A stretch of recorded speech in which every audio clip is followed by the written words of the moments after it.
Hey, you guys, this is Kelly. I just wanted to say, first and foremost, I'm sorry if the audio is a little off and the video is a little distorted. Um, this video I'm going to be discussing um, being diagnosed with cerebral palsy at 2.5. I was diagnosed with it in April 1989, April 3rd, 1989. They didn't start doing physical therapy with me until I was at least probably 4 or 5. When I was 3, they gave me a back brace because my posture wasn't all that good. Um, I've been dealing with this my whole life. It affects mainly now my legs more than my arms. My arms and my hands used to be really, really bad, but now it's just my legs. I do use a wheelchair to get around when I'm out in public. Um, I don't I've stated in a previous broadcast that I've done. I don't like being around people because I don't like being stared at. It didn't necessarily bother me as a youngster because I would always observe people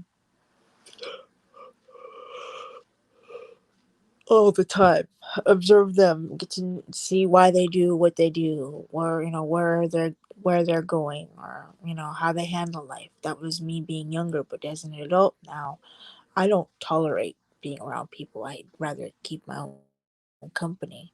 I mean, if I've known, a few people and they say, "Hey, I want to hang out with you," or vice versa, then I'll say, "Okay," but I don't like being around large groups of people. I hate it because then I'm automatically stared at.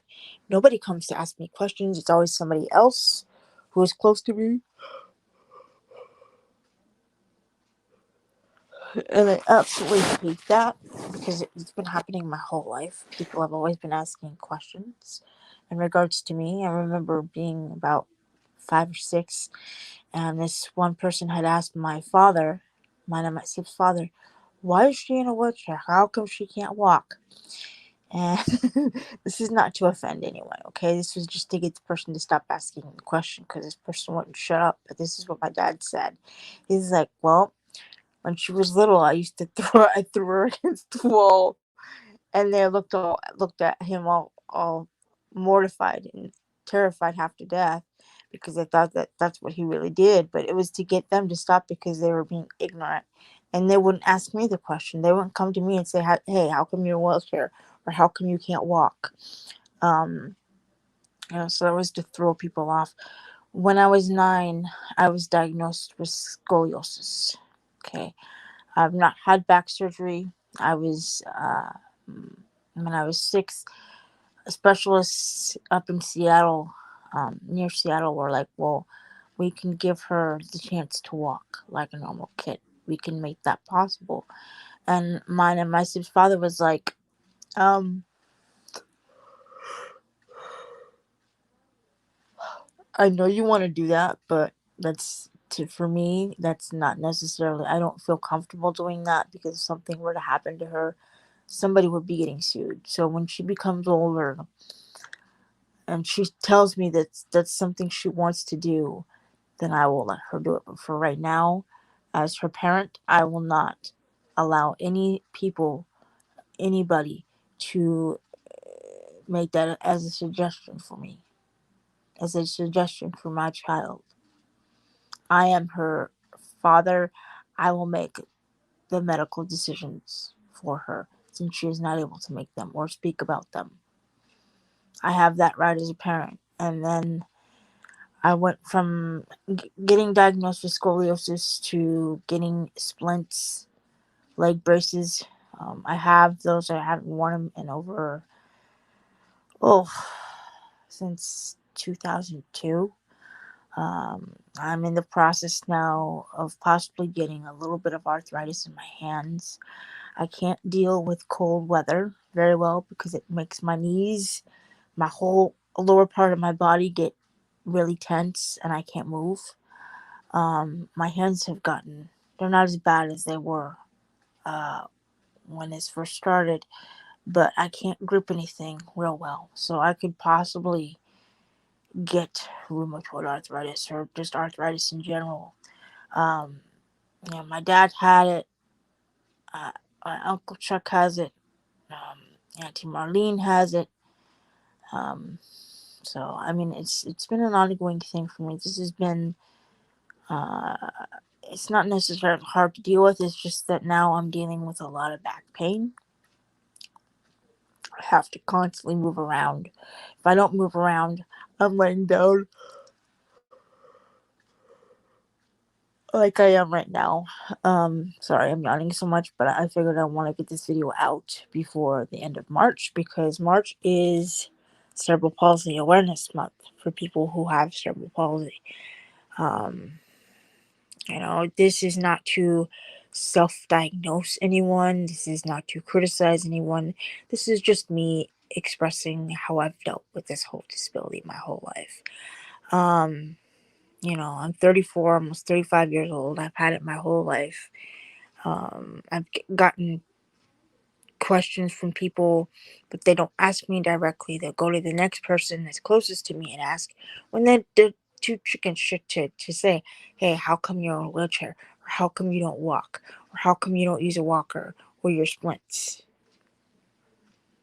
You want to ask the person that's closest to me, but you won't look me in the eye and ask me directly to my face. No, we're not doing that. So, I've had to deal with this my whole life. It's not easy, but it is what it is. Um, I came into the world. I wasn't supposed to be born until December 25th, 1986, but I came on September 14th, 1986, weighing 1 pound, 14 ounces at birth. I was kept in the NICU for infants for 3 months because my lungs were underdeveloped and I couldn't breathe on my own. By the time I was 2.5, 2 years old, um, I was diagnosed with cerebral palsy because I was not reaching the milestones for walking or crawling. And I did not speak till I was almost 3. My speech wasn't there yet. So I had a lot of things to catch up on because I was behind in certain areas. Um, you know, and my father used to tell me, we're keeping you behind, but you know what this means? This means you're going to be ahead of everybody else. You're going to have the tools to learn and to take what you've learned and use it to the best of your ability. It doesn't mean you're not smart. It just means that you're going to be ahead of everybody else. You know how to take information and use it the way it's supposed to be used, but you have to find a way to make it work. Because I can take information that I've used and use it to my ability, but I just have to find a way to process it to where it makes sense to everybody. Okay. Um, I I'm not asking for sympathy. Okay, I'm just expressing how I feel. Um, do I like being around people? Some, if I know them really well and I'm comfortable around them. Do I like to be out in family gatherings? Not necessarily, because I feel like I'm being stripped naked and people are looking and staring at me, and I hate being stared at because I'm in a wheelchair. Um, I don't wear short skirts or shorts unless I'm at home. I'm very self conscious of the way I look physically with myself, as I have expressed in another stream that I did. I had an incident happen when I was 9, and it changed my whole life, and it made me dislike my body. Um, and it made me very self conscious of how I looked, how I felt about myself. I developed an eating disorder. Um, had trust issues with both genders. I am bisexual. I'm attracted to both genders. Okay. Um, I like people who can joke around and be sarcastic because I have a very stark, twisted sense of humor, And it's not for everybody. Everybody has their own limit to what they can tolerate joke wise. I'm very passionate about people who have disabilities, whether it be cerebral palsy, spina bifida, um, you know, are kind of the underdog in in in this society. Um, I'm very vocal on certain things, mostly Michael Jackson, Jake the Snake Roberts, Boy George, Arnold Schwarzenegger, Undertaker. Um, I'm not really into politics, as I've stated in my last broadcast. I um, I, I love being a mom. I have a little girl who keeps me on my toes. Um, I I love to talk to people who I'm close to. Um, I like to write a lot, even though I don't have time for it nowadays. Um, I love to keep in contact with people. You know, I'm a big fan of Michael Jackson, Jake the Snake Roberts, Boy George, Undertaker, uh, Celine Dion. I have a lot of interest, but right now I'm trying to focus on getting myself to where I can feel like I can love myself. I've come to the realization that I am bisexual and I'm okay with that now. But for right now, I'm trying to love myself. And that's been very hard for me to do. How others see me is not how I see myself, and that's sad, you know. Um, I'm still self conscious. Uh, I'm very shy at first when when you first talk to me, but when you get to know me, I could be your best friend. You know, be your listening ear, be your counselor. You know, help you out. Be your listening ear when you're having a tough situation. Um, I don't put a whole. This is one of the first times I've ever put myself out here. Uh, this is the second video in which I've really put myself out here for people. Um, you know, this is just me being me, and this is what you see is what you get.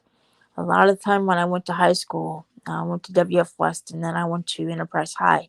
When I went to WF West for a brief time, students there were too intimidated or too frightened to ask me questions. They would go to Mrs. Fagerness or Mrs. They go to Mrs. Fagerness and ask her, and she would say, "Go ask Kelly. Kelly won't bite your head off. Kelly will talk to you. All you have to do is ask her." And I'm sure she'd answer, but they wouldn't. And then they'd get jealous because they were behind in grades and they were doing what they were supposed to do. Meanwhile, I had A's and B's in class because I was doing what I was told to do, and I did it. Um, there are a lot of people that I have that I love and I'm very close to throughout my life. I would like to mention them. This, like I said, this video is not to hate on anyone. It's not to self-diagnose anybody, but these people. Mrs. Gildersleeve, uh, who has been like a second mother to me. Her daughter Renelle, who's been like a sister to me because I never got to have a sister growing up. I love you guys so very much, and I miss you, and I hope you're doing well. Um, who else am I forgetting? Sister Katie, foster sister Katie, foster sister Hope. Um, who else? Who else? Annie, Lori, Jan. I love you guys. I miss you. I hope you're doing well. Life's treating you good.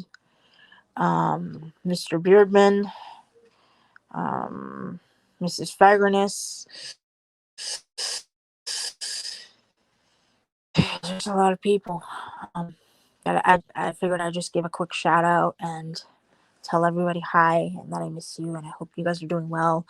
But like I said, I've been dealing with this for my whole life, and it's not like you know, my parents decided to say, hey, wake up one day and say, hey, let's have a child with cerebral palsy. And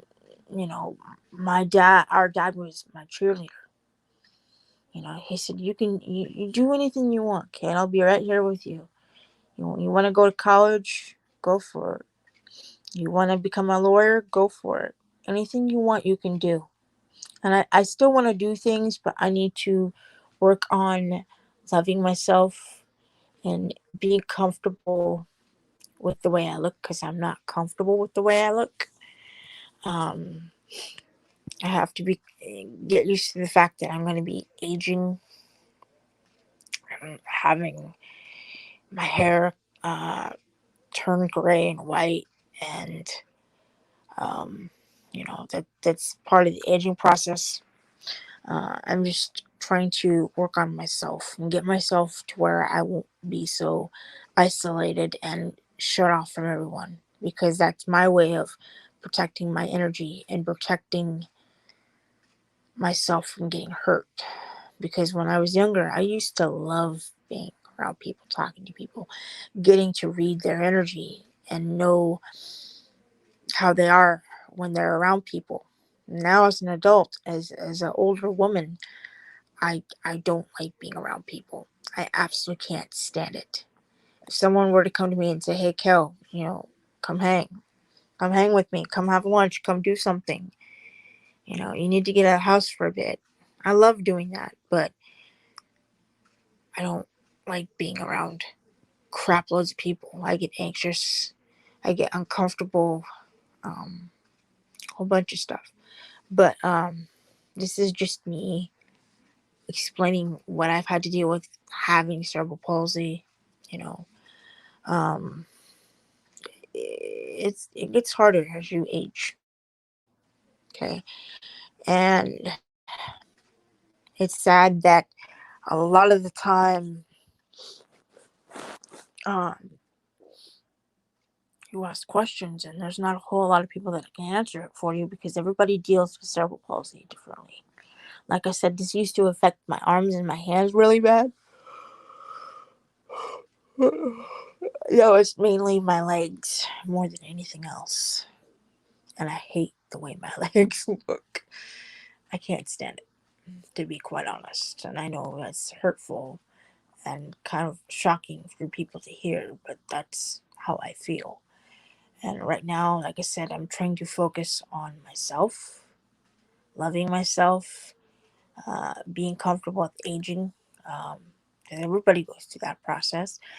And um, get back to where I used to be, the fun loving, outspoken person that I've been known for being my whole life.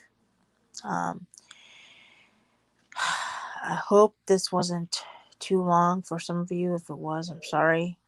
I just wanted to get this video out here before March ends. So, I'd like to say hi to the Disabled Squad, the Boy George fan base community, the members that are disabled. Please know that you are loved and you do matter, and people love you. Don't ever forget that. Okay. Um, I don't, like I said, this is hard to me to talk about because I don't normally put myself out here like this. So, but this is what I've dealt with, and if it can help someone, I'm glad to do it. All the little kids who have cerebral palsy, you are loved, you do matter, and there is a place for you here in society. You know, don't be afraid to go after what you want. You can do anything you want. Okay? You are capable. It just may take you a little while to get where you need to be. Okay? Um, thank you for tuning in. If you happen to see this, it may be over, but it'll be on playback. All right. Thanks for watching. Bye.